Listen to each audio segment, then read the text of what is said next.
This has become one of my favorite times of each month when I get to share with you the icon registry inductees for the month. So much fun. I've loved doing this, and today we are going to do something a little different. First of all, I want you to help me celebrate Parkin Architects, this month's inductees, the firm in its entirety of the Convo by Design Icon Registry. Parkin Architects, you may say, I've never heard of them before. And maybe you have, maybe you haven't. It is a very, very special firm based in Canada. So in January, you heard from Rebecca MacDonald and Kyle Basilius, principals at Parkin Architects. Parkin, as I mentioned, is a Canadian employee-owned, award-winning architectural practice with roots dating back to the 1940s. Founded and established in Toronto, expanded to Ottawa and Vancouver, the firm specializes in designing purposeful, beautiful, and functional buildings. Their commitment to collaboration has earned them a reputation for excellence, bringing clients' visions to life through thoughtful, impactful design with a focus on social impact. This is where it gets really, really special. They take pride in creating spaces that are accessible, inclusive, and welcoming to all. Those aren't my words. Those are theirs. Creating environments that positively impact lives is their vision. Their mission: to foster collaboration, partnerships, and the sharing of knowledge to build better communities. They design innovative solutions to promote positive and enduring social change. They empower their team to design meaningful and enriching environments. They cultivate a sustainable business model as the foundation to lead initiatives that positively impact lives. Again, not my words, those are theirs, and that's incredibly powerful. You don't hear them talking about all of the awards that they've won and all of the covers of magazines and all of the special features. They're talking about social impact. We're talking about change, which is why today you're going to hear a conversation the likes of which you've probably never heard before. Maybe you have. You probably haven't. Because to celebrate, you are going to hear a conversation that I had with Robert Borax and Richard Hewitt of Parkin Architects, and we're talking about justice architecture.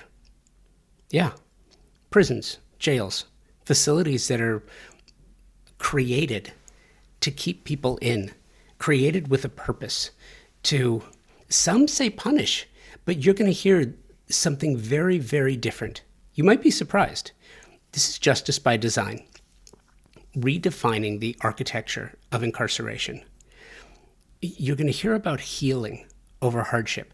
And make no mistake here, this is not a soft-hearted way of getting out of the responsibility of achieving goals that prisons and jails and justice architecture has been created to do, right? They're just looking at it a little bit differently. Prison architecture is often associated with locking people up. Modern justice design is pivoting in their eyes toward the rehabilitation, reintegration, and community connection. This episode explores how shifting the physical environment from fortress to healing centers can reduce stress for both inmates and staff, ultimately lowering recidivism rates and serving the best interest of society. And isn't that the goal? Some things that we talk about is the purpose of the typology, the quote unquote normalization of space, technology as a barrier breaker, the triage model, reframing the narrative. This is a really, really interesting conversation that explores reimagining the hard box the normalization of space and breaking that fortress mentality.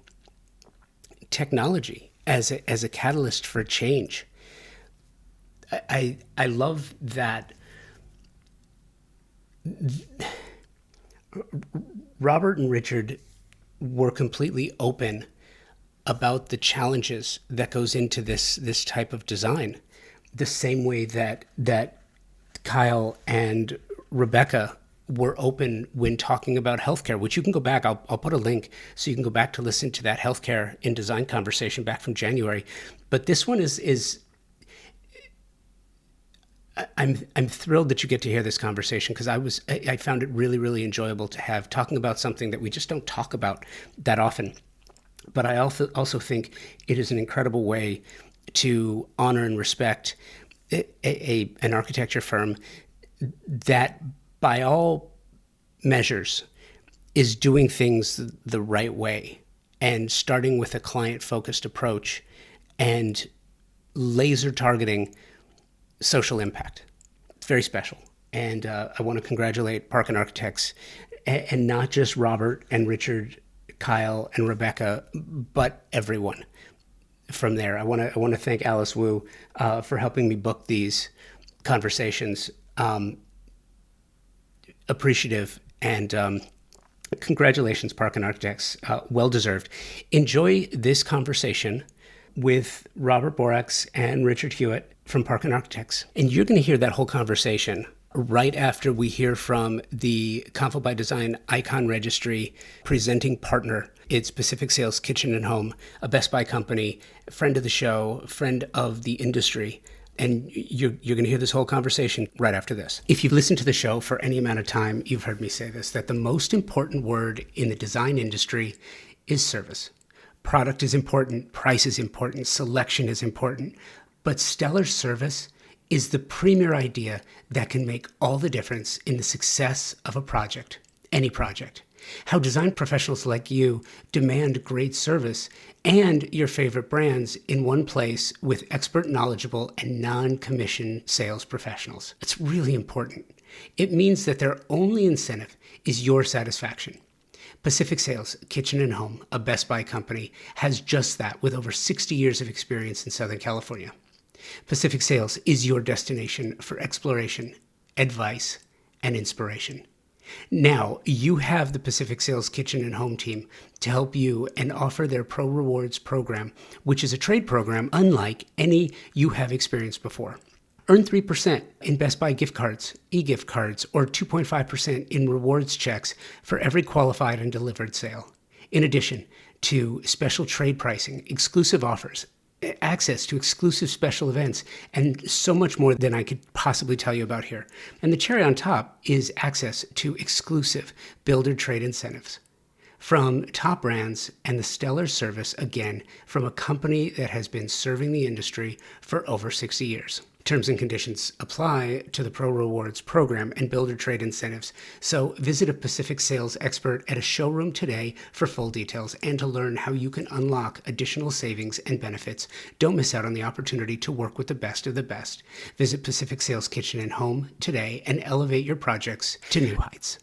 I have absolutely loved the series that I'm doing with the architects of Parkin. This is our second in the series. I've been really looking forward to this one, talking about justice and architecture, and I think it's going to go a couple of different directions. But I don't hear this topic discussed ever. I've never sat in on a panel discussion where we talk about the architecture of justice facilities. Now, I've been to openings of police stations. I've been to a walking tour of brand new police stations. I've never been to a prison tour. I'm sure they have them, but I've never been. And what I find so fascinating is that I want to kind of get to the essence of the meaning behind the purpose and the functionality of, and there's a difference between a police station and a prison and a men's facility and a women's facility and the certain levels of those facilities. But one of the things that I've never heard before is someone explain the purpose of the programming and how this particular typology is defined in advance, built out in reality, and what the purpose of it is supposed to be. When you hear about conversations regarding law enforcement and justice when it comes to prisons, and you hear a lot of being locked up, right? That's the vernacular. That's the term is locking people up. There's so much more to it than just locking people up. It's not about putting people away and throwing away a key and forgetting about them. I mean, you could do that. You could put people in cages, right? But you would be missing out on reform. You'd be missing out on the good that can come out of this particular typology and this particular aspect of architecture. And I don't want to over glamorize it. There is a purpose to what it is, the same way that a hospital has a purpose, a school has a purpose, a residential project has a purpose. I don't think we talk about this enough. On the other side of it, I think it's fascinating that, when I lived in Southern California and I would walk my kids to school, I saw in real time from the time that they were in kindergarten until the time they graduated high school. When they started kindergarten, the schools that they went to had no perimeter fencing. They just didn't. They had no points of entry, egress points that were very specific. There was no real security on the perimeter. By the time they graduated high school, there was. Every school in the district had perimeter fencing. It had security measures. It had cameras. So you're really talking about a period of 12 years that it went from nothing to completely, I don't want to call it impenetrable, but it had significant security measures. So there's this aspect of you have a certain typology of architecture that is designed and built for the purpose of keeping people in. And now you have these other typologies with a specific purpose of keeping people out. And now you're starting to see in certain residential projects, like, I don't know if you happen to catch Tom Brady's new $17 million Florida mansion. I don't know if you saw this or not, but it's being compared to a prison. It looks like a minimum security prison. Like if you took it looks like it. So we have a lot to talk about, but the first thing I wanted to do is, if you wouldn't mind, Richard, you first, then Robert, introduce yourselves. Maybe some backstory about what you do and how long you've been with Parkin and how we got here today. And then I want to get into the conversation of architecture and justice. Yeah, absolutely. So my name is Richard Hewitt. I'm a principal at Parkin Architects, and I work closely with the justice design team at Parkin. And we at Parkin and myself personally have always wanted to work on projects that make a difference in the communities that we work within. As architects, that's always a overarching goal, to have spaces people might enjoy or take something positive from. And from my perspective, at least, that includes justice architecture. And it is an important part of society. It's an integral part. I've been working, with the justice team for 10 years here at Parkin. And, every single project is, how can we better that facility, or have discussions with users that reduce recidivism, that is a net positive for society, because it's not about the cost of construction. It's about the cost to society if someone is not a productive member of that society. And so the focus being on reintegration rather than punishment is always the key. And I myself personally, I actually grew up nearby an old psychiatric hospital.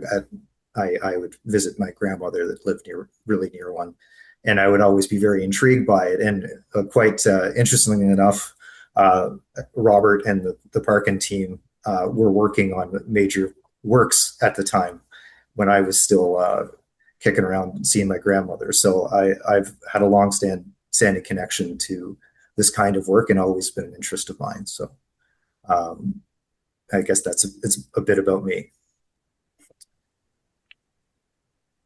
Yeah, from my end. So, um, so I work very closely with Richard. I've had the opportunity working with Parkin to work on numerous typologies, but all the typologies were based on social architecture, not commercial, not residential, not industrial. It's an architecture that tries to support individuals and communities. So I've had the opportunity of working in hospitals for physical and mental hospitals, schools. I've done a lot of work with Indigenous peoples, and I've worked on correctional facilities. And I have to say, I've been drawn towards working on prisons. And as you mentioned, in some ways, hospitals and prisons, they have a lot of things in common. But people want to stay away from prisons. They want to not think about it. Whereas that is where our work, in my opinion, perhaps has the greatest challenge. What can we do with these facilities to make it a better place? I'm inspired by people like Mandela, Churchill, Dostoevsky, who have said that prisons, at the end of the day, represent who we are as a society. Are we punitive? Do we help people? So, being inspired by that, I figured if I can use my trade, my whatever abilities I have to improve the situation in some of the worst buildings we have, can we make them represent the best parts of our society? And that's something that we at Parkin really work towards, evidence-based design to make the world a better place. And that works in jails. And by God, we need help there. When you think about prisons, I just kind of want to identify the hard part in talking about this subject is, as you mentioned, Robert, that it's not something that people want to talk about, right? There's a budget line in a municipal budget that is for prisons, and what's interesting is, and I've seen this firsthand in the city of Manhattan Beach, when the city built a new police station.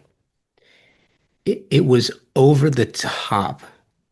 It was celebrated. They did tours, and you could go down to the basement level and see the indoor firing range and the special area for the SWAT team, and underground parking and fencing. And they really showed, here's the local jail and the holding center, and they really celebrated. But when a prison's built, it's a budget line.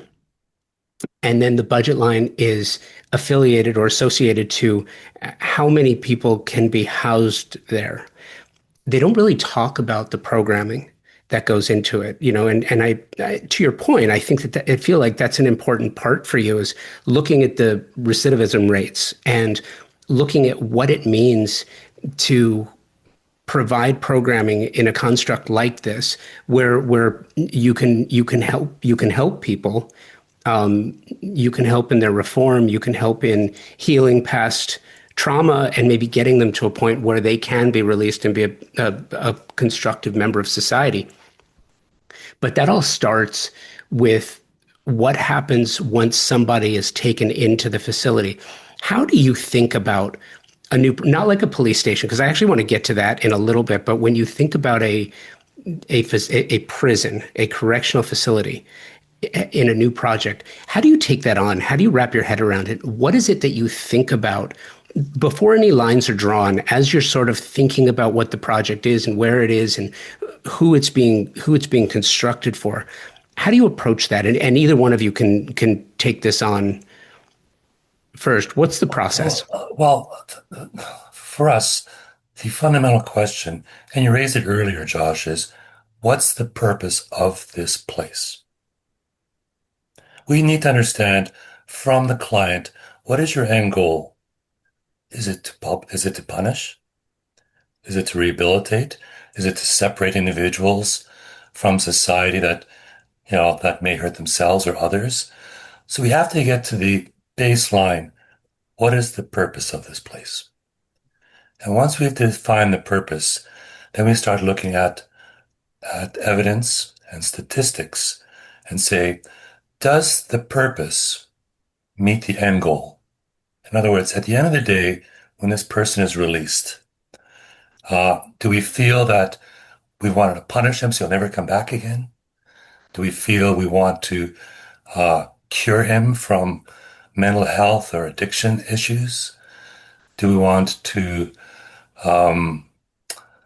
just wrap him on the hands for a bit? What is the purpose? And then we start talking about what are the statistics? What does the evidence show? And is there a better way to meet your outcome than what you first thought? So that's usually my starting point. I don't know, Richard? I think to add to that, it's also how is it going to be a part of the community? Is it going to be a part of the community, or is it going to be a segregated zone, never to go again and never to speak of?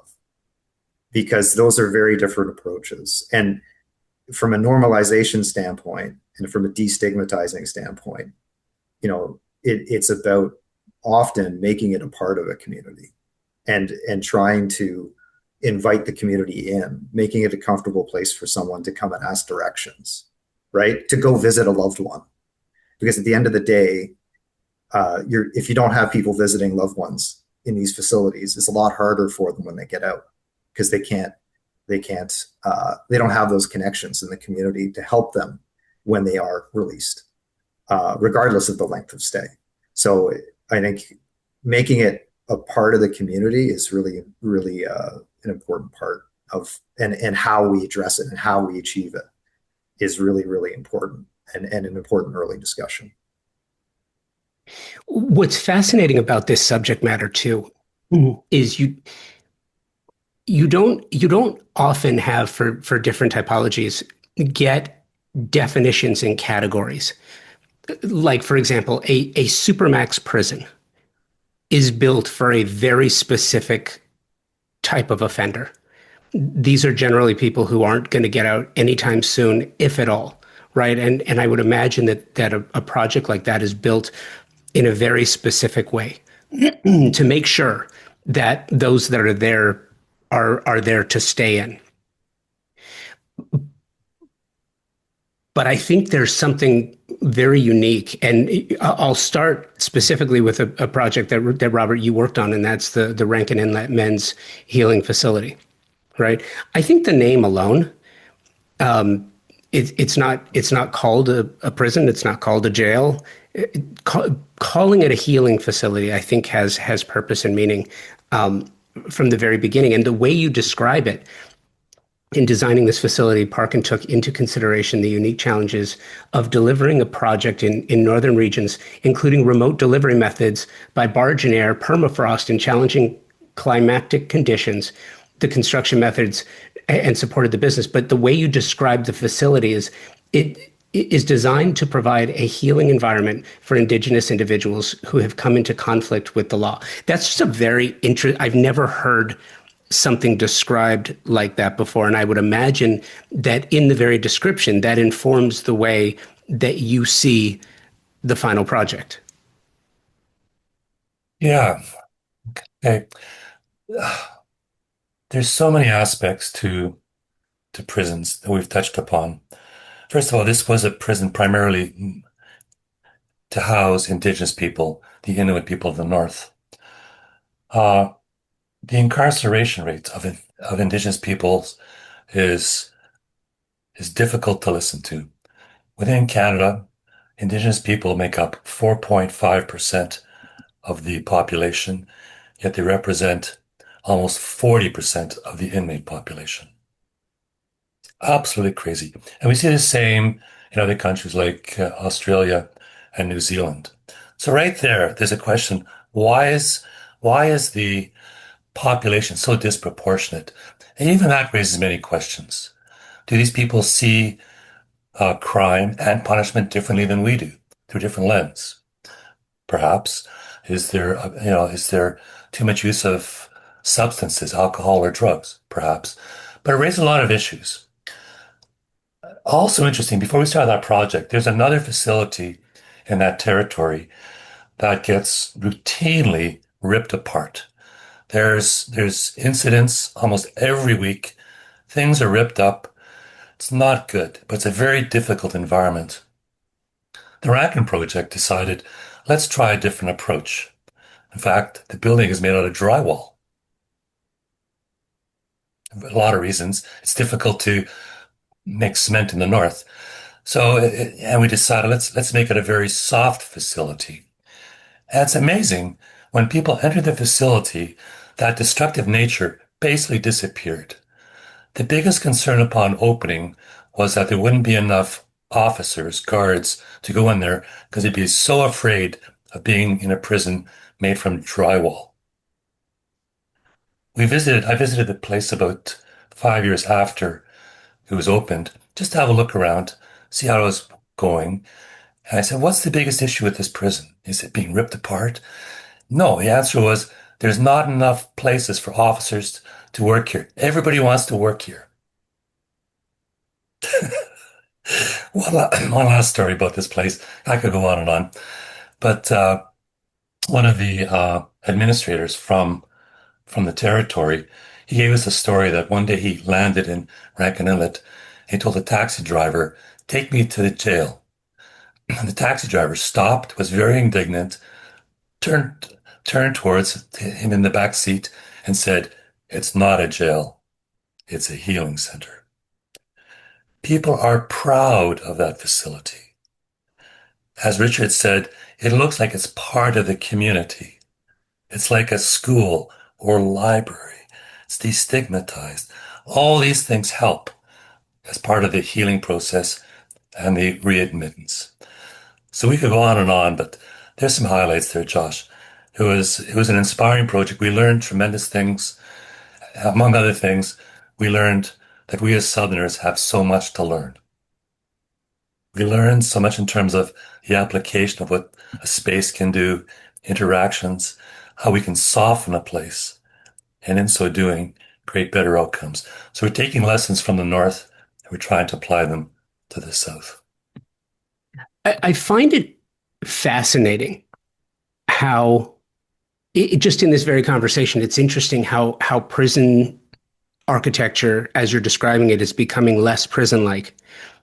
Simultaneously, and Richard, you have worked on a number of schools, how education and school architecture is becoming more prison-like than it has been in the past. Talk to me about the crossover for a minute. What have you learned from each that is a benefit and truly serves those for whom the space is being created, who are going to use the space?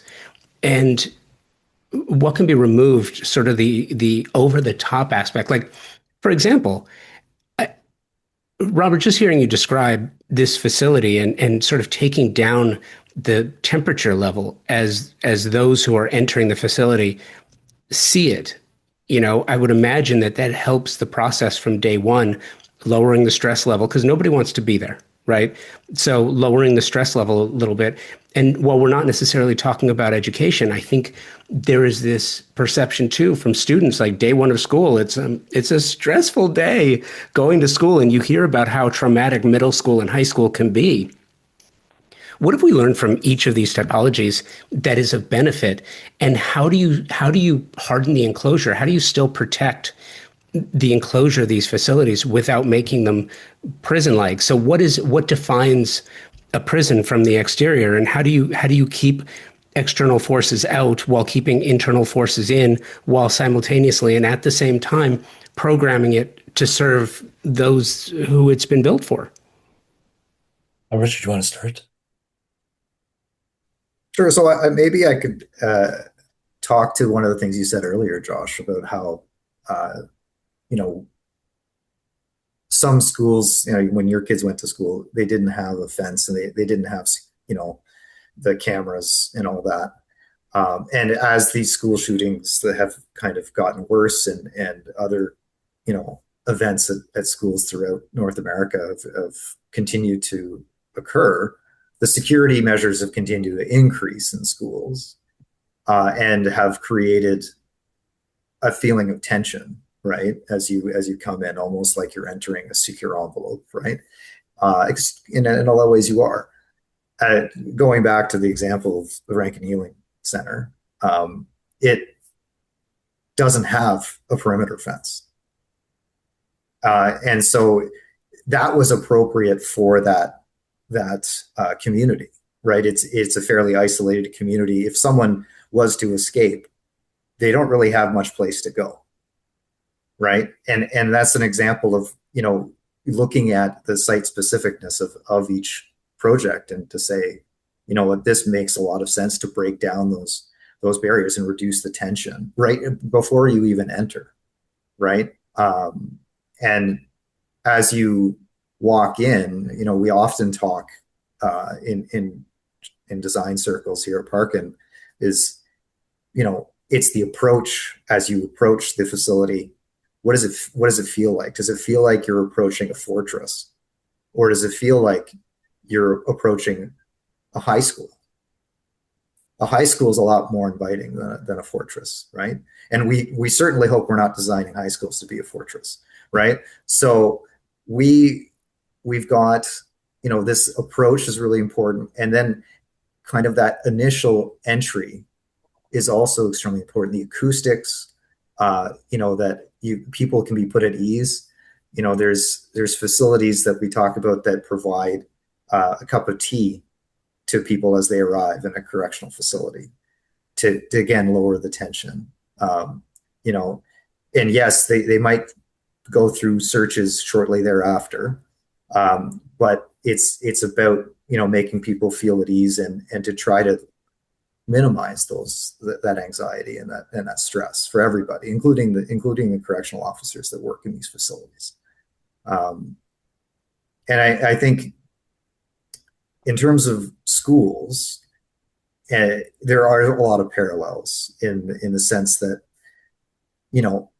if we're looking at a correctional facility as a means to reintegrate people into society, we need to help build their skills to then be able to reintegrate. So things like farming programs or trades programs are very popular, or have been in the past. Some of them have gone out of vogue, I'll say. But ultimately, those kinds of training programs relate really well to a school environment. And the same sort of thing, in one instance, we're trying to train someone to reintegrate. And another is we're just trying to get them to a level where they can become a productive member of society from the get-go, right? And a lot of the similar requirements in the projects are there, and it's just a matter of providing a facility that is flexible enough to provide those programs, whether they are intended to be provided on day one or not. Because the worst thing we can do is create a facility so dogmatically that it will not allow for future flexibility in the event that a government decides that they would like to implement a farming program, like having space for gardening and whatnot. Like that's an important part of this consideration. So I find it interesting that you talk about similarities between typologies. Michel Foucault, who's kind of one of the big French philosophical thinkers about containment, has said that, hey, Schools and hospitals and prisons and monasteries and military ships, they're all really similar. One says, well, how so? So Foucault says, well, look, people that go into hospitals or schools or prisons or military ships, you're in an environment, an enclosed environment. You're with people that you don't necessarily want to be with. You're kind of told what to do when the lights go on, when lights go off, told what to eat. There's a hierarchy, a separation. So they're all really simple when you think about it. There are differences, of course, but I think Foucault's right. There are a lot of similarities we can find within these institutions. So the question is, what are the good attributes that we should bring in, and what are the ones that are specialized that we have to kind of separate? Well, one of the big things about jails is that, starting going to where we started, what's the purpose of these jails? When a judge says, you have to be separated from society, we're putting you in this enclosed space. Again, is it to protect society? Is it to punish? Is it to rehabilitate? All three? How much of one? How much of the other? But at the end of the day, all those facilities, it is society. It's the society that's taken responsibility for that individual, be it a patient, student, or prisoner.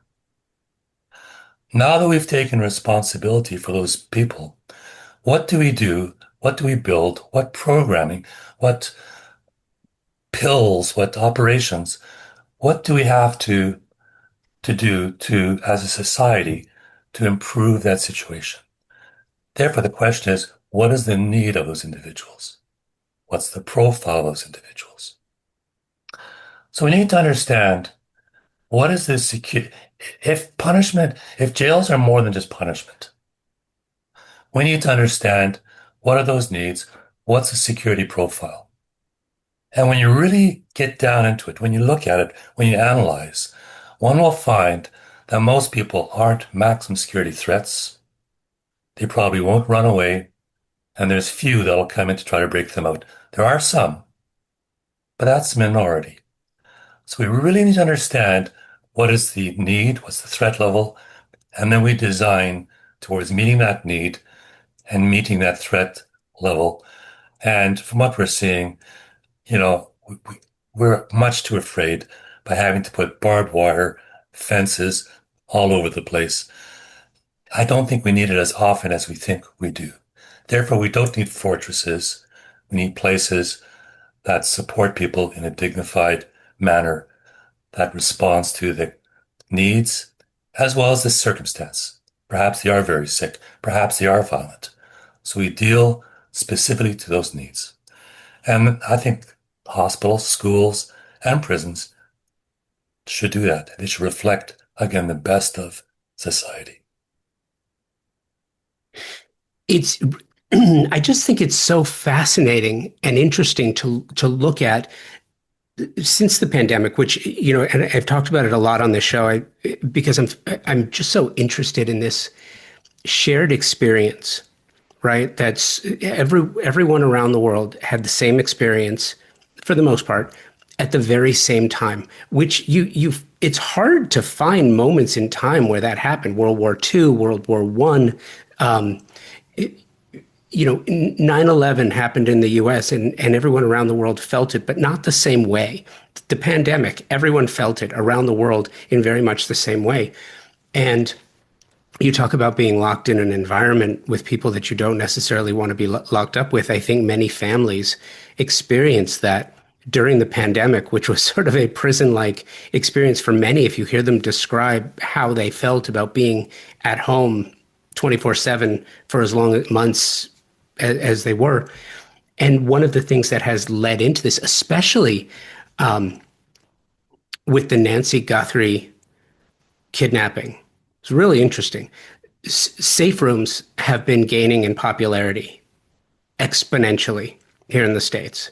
The amount of money and time and effort being put into fully secure safe rooms which are almost micro prisons in a residential construct, which is really kind of interesting if you think about it. But at the same time, you're building something that I would imagine most people don't want in their neighborhood. I don't know what your NIMBYs are like in Canada, but the NIMBYs that are here in the States are usually very vocal, and especially around a correctional facility project.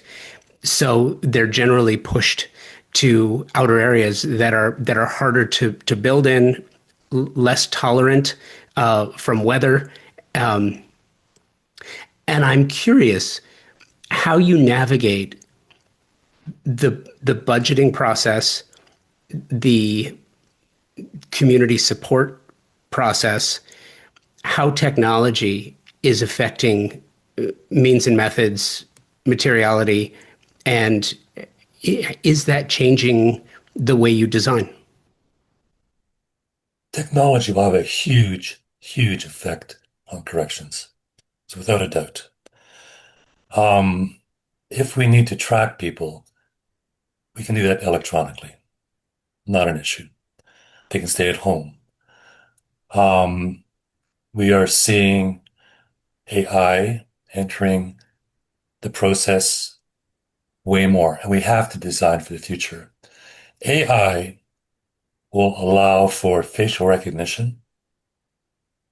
We can tie in psychological profiles into that. We can track virtually any piece of equipment in the prison. We can track where other people are. And the AI can right away analyze threat risks. In other words, it can see this person walking in this direction is not going to, it's going to turn out badly if these two people meet in the same location. And oh, by the way, that officer has a psychological profile that he doesn't like X, Y, or Z. We have a dangerous situation coming up. This door will automatically lock. That one's going to close. This one's going to open. So we're going to see technology changing like crazy.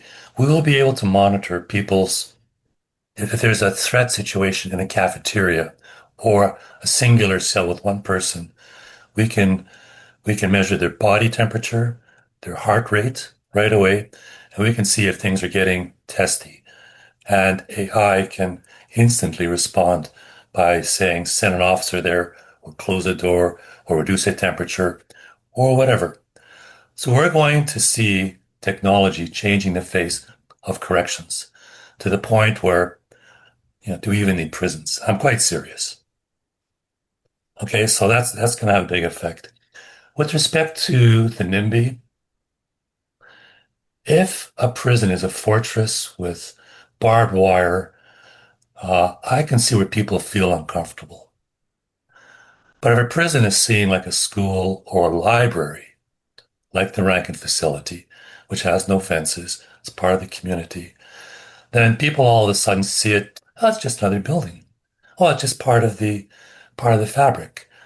Or what happens if the prison all of a sudden now becomes a community resource where the public can use their gym, can use their libraries, can go to the cafeteria?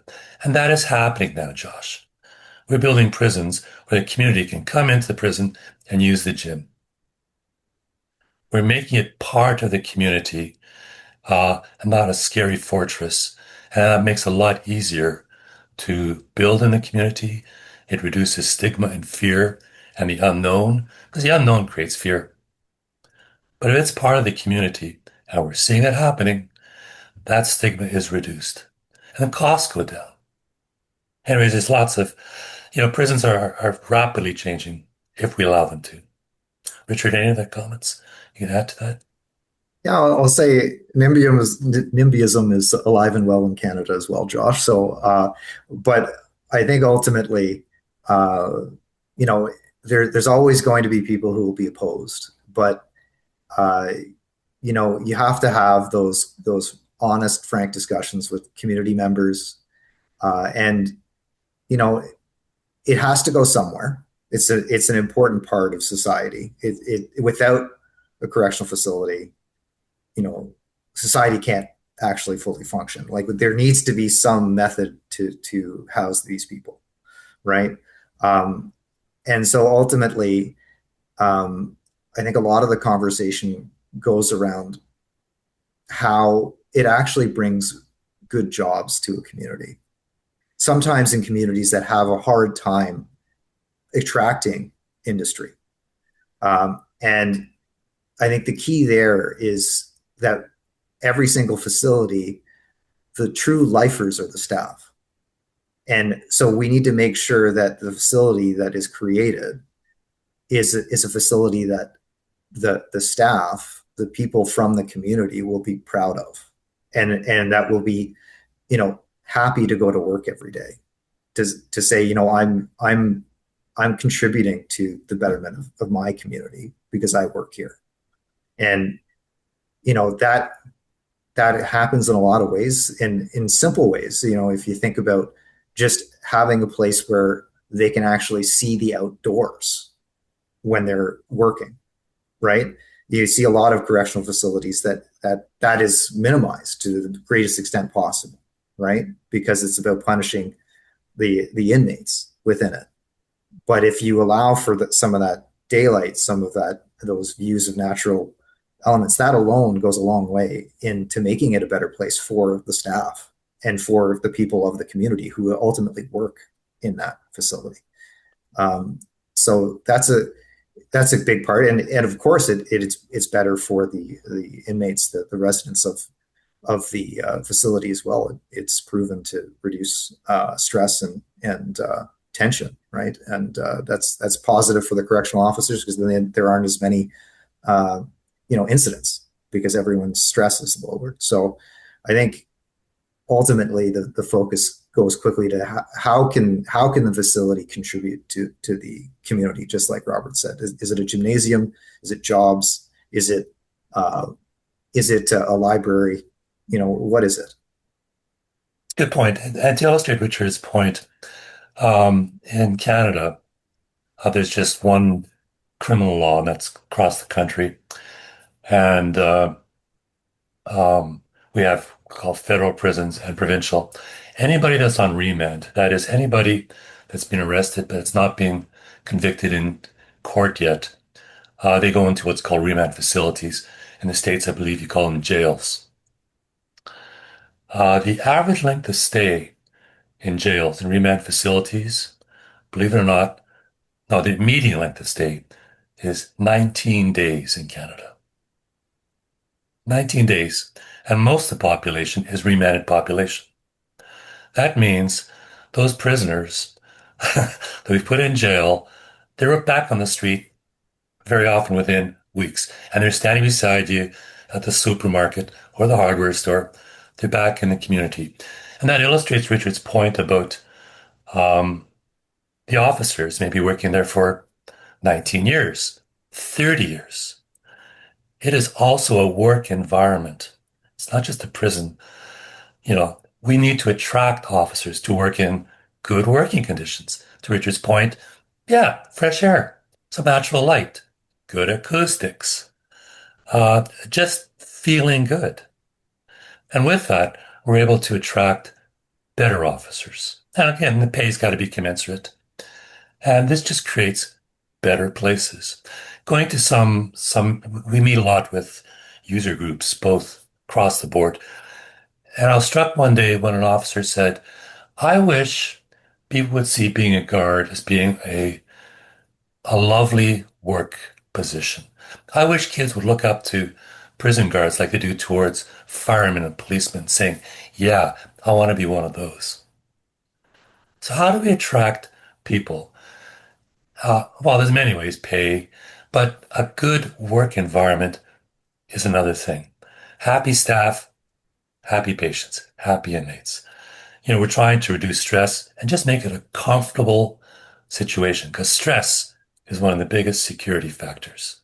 Reduce stress, you make it just a calmer institution, like we saw in Rankin. While I don't think happy inmates is ever really is ever I don't know that that's a realistic goal per se, but I think that to your point, there's a lot of things that can be done that would lead to that potential benefit. And I'm curious, if you are seeing adaptive reuse affect prisons, jails, correctional facilities yet, and if you think you will, because you talk about having a library or a gymnasium or another facility that members of a community can be a part of. And in a post-pandemic world where housing is definitely shifting and changing globally, I can tell you that strewn across the U.S. we have old malls that people just don't use the way that we once did, and I imagine it's probably similar where you are. Is adaptive reuse going to be a big part of the future of justice architecture? Prisons are hard buildings, or they've been built very hard most often. I don't think they need to be personally. And again, when you look at how many people are maximum security versus minimum, the number, the vast majority are not maximum security. Like, they're just not threats. However, we believe, oh my goodness, they're all the same. They're prisoners. Let's build these really hard boxes, which are very expensive actually, and unnecessary when you look at the profiles. But because they are so hard, it is hard to adapt them, to reutilize them in some other way. Having said that, we are seeing a trend in many countries in the world, and we have examples in Canada too. And you have one very good one in the States, Las Colinas, near Los Angeles, where the facilities are just much more normalized. Normalized material, normalized windows, normalized doors for the majority of the population. And those, yes, could be reused. What's interesting in the Netherlands, some other countries, prison populations are going down like crazy. And they got, they're emptying prisons out, which is absolutely amazing. And yeah, if it's built a prison, it's hard to reuse. So I guess what you're hearing from us is let's build buildings that are part of the community, and some of those can be prisons as well, built with lighter materials, which would make them easier to reuse. Richard? I think, yeah, I think to further that, it's you we the main difference in a correctional facility compared to other uses from a life safety standpoint is it's a contained use. Therefore, it means the people that are housed there cannot exit of their own volition, right? There's someone else has to help them leave, right? In the event of an emergency, which inevitably means that from a life safety standpoint, the buildings are built very robust and very, not very durable, very long lasting, not combustible by nature. And I think in order to be able to use adaptive reuse effectively on many projects, it would have to be an operator that could see the benefit of a facility in which the inmates don't need to be locked in their rooms if they're contained within a greater envelope, right? There's ways that you can look about containing an individual or group of people that doesn't necessarily need to be room by room specific, and still allow them to be safe in the event of a fire or something of that nature. But it's a very different outlook on it. And there are facilities of that nature, in Canada, for instance, Nanaimo, and we're working on some examples of a similar nature as well, where the residents are able to leave of their own volition. However, there is a fenced in area that encapsulates them. So technically, if anything occurs, they're safe. And that, if we got to that point when the operators bought into that method of operating the facilities, then yeah, absolutely. I think we could definitely look at adaptive reuse examples. It could be very, very exciting, in fact. Yeah, one last example.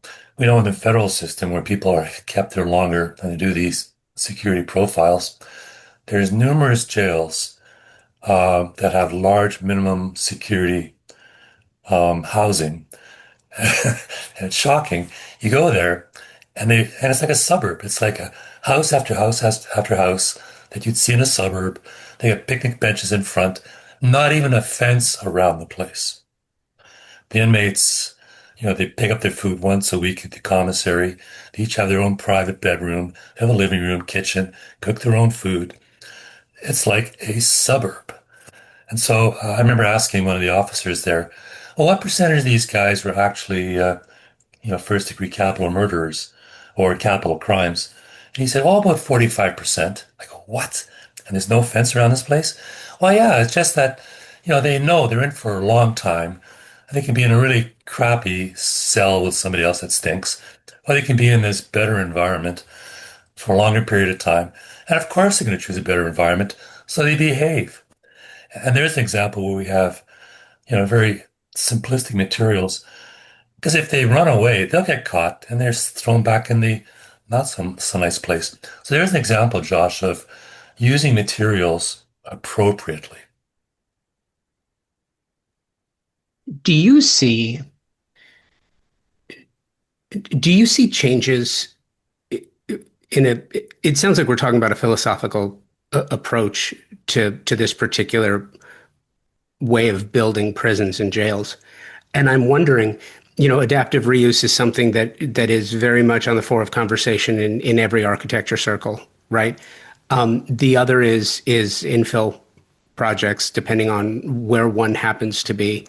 And you talk about, communities building a prison or a jail into the fabric of a community, which is such an interesting concept because you will initially get all of the NIMBYs to come out, and then you have public forums, and you start talking about what this is and the benefit to the community and rehabilitating. And I'm curious if the philosophy is now changing. Like, for example, do you imagine a future in jail architecture where you have it almost like a mixed use, where you have those who are doing their time and they have to be in a locked enclosure, then those who are doing lesser time for lesser offenses that can have a more open environment. And then maybe enclosed in that, you also have a halfway house for those who have been released and are being reintegrated into society. And potentially, and again, I'm just spitballing here because I want your take on the overall idea, and potentially a homeless environment and enclosure where those who are homeless can be a part of that, because there needs to be a halfway reintegration type process. It seems like it's very similar.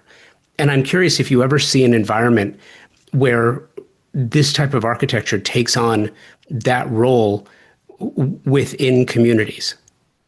We're seeing it now, Josh. We have to remember that most of the people that enter jail, first of all, they have a mental illness. Statistics in Canada show that 70% of people entering jail have been diagnosed with an illness of some sort. 70%. Included amongst that is drug addiction, substance abuse. We know that a huge number of people entering jail are homeless. They do stupid things when they don't have a home, or if they got a habit, they got to break in. So that's being understood, not just in Canada, but in many countries around the world. We know that if they leave the jail and we don't start treating some of these symptoms, to your point, homelessness, drug addiction, some mentally ill, they're coming back. And the rate of reoffending is huge, Josh. Massive. We're getting populations within 25% of people in some locations are back in jail after 3 months. In the United States, within 3 years, 50% are back in jail. And that's very costly. The cost of incarceration, not just incarceration, the incarceration part's small. It's the policing costs, it's the court costs. These are massive, let alone the dislocation to families, etc. So we're finding in jurisdictions around the world, people are saying, okay, they serve their time, but guess what? They're still sick. Or guess what? They still don't have a home. So what do we do on the aftercare? So the trends we're seeing now, we just completed a study in one of the provinces. They have understood that because the turnover is so high, we need to understand what are the problems right away. Let's start treating jails as triage centers. They come in, let's identify what the issue is, and let's see if we can get a plan. To that end, we've discussed with this one jurisdiction, should we build transitional housing on the site? Because if he just, leaves jail and goes back on the street, that doesn't work very good. Or if he's halfway through drug rehabilitation, let's see what we can do when the people are outside of jail so we can continue with that process. We can give acts, it's voluntary, but we give those opportunities. Our jail territories, but the land where the jail is, doesn't make sense to have that transitional housing, to have that forensic treatment center for the mentally ill. And we're seeing that happening now in numerous jurisdictions. Singapore, the work they're doing is amazing in terms of finding housing, finding employment, and their recidivism rate is tiny. After 2 years, it's 19% versus 50% in the States.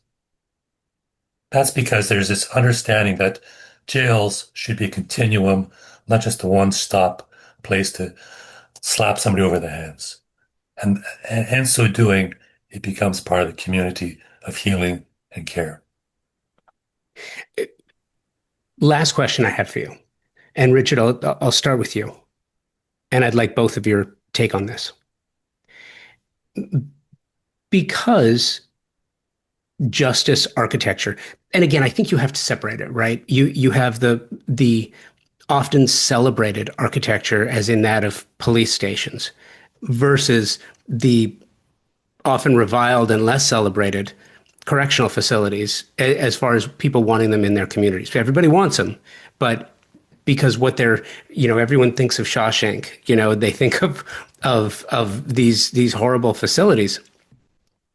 What would you like the conversation to revolve around? How would you like the conversation of justice architecture to be? What are some of the ideas you would like to see discussed?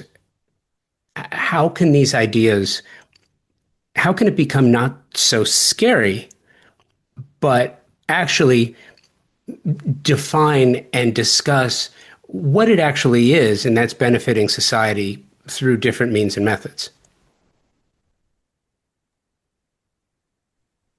Great question. So I think for myself, it's more about reframing the conversation. I find I would love for the conversation to be about, what if my loved one or myself was accused of a crime that I did not commit, and I was then forced on remand or to be put in jail? What kind of space would I feel comfortable with my loved one in? Because that happens all the time in the US and Canada, all over the world. It's not a perfect system. It never will be. But we're often too quick at placing the other. Oh, it's them. They're bad people. They did something wrong. But at the end of the day, as Robert said, in Canada, the majority of the prison population are remand. They have not been sentenced. They have not been deemed guilty yet. So having the conversation around what, as a society, as a member of a family, are we comfortable with our loved ones being put in if they were falsely accused? Because it will happen to someone at one point. And it's really important that we understand it's not another. It's not someone else's place that they're going to be in. It very well could be someone that you love. And that's an important distinction that I don't think people internalize when we have these discussions. So for me, it's about reframing the conversation. Definitely. Yeah, I like what you said. I totally agree with you, Richard. It's what if it was my son that was in there? How would I feel if they were just treated like like an animal in a cage? And and then reframing the question, I'd say, do we want to be, who are we as people? And what are the best things we can do to make our society better? And what can we do to ensure that this person that we've taken responsibility for, how are we fulfilling our responsibility to try to ensure they don't come back? Because I don't want to be afraid he's coming out and going to do the same thing again. What am I doing to heal? Because a lot of these people are, need help. And what are we doing once they've once we've taken on the responsibility? How are we fulfilling our responsibility to truly make it a better place, a less scary place? Where dignity can be given to all. And I mean that to the people that are being hurt, to people that are in jail who may be dealing with traumas, the officers who are taking care of them. How do we create dignified places that we're proud about, and we do it in a community way? It's not the other. They're part of us. They're part of our community. So I think I totally agree with Richard. It's reframing the question. I'm not seeing people as animals. They're people who maybe have done some bad things. So how are we going to respond?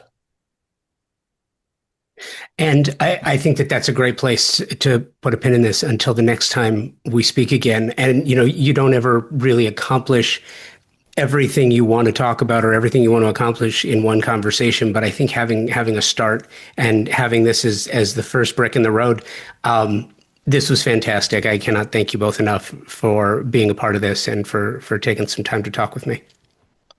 Well, Josh, Thank I'm you. so happy that the topic's of interest to you. Truly, it's something we need to demystify and we need to tackle. As architects, we all try to do our best, and that means for all typologies.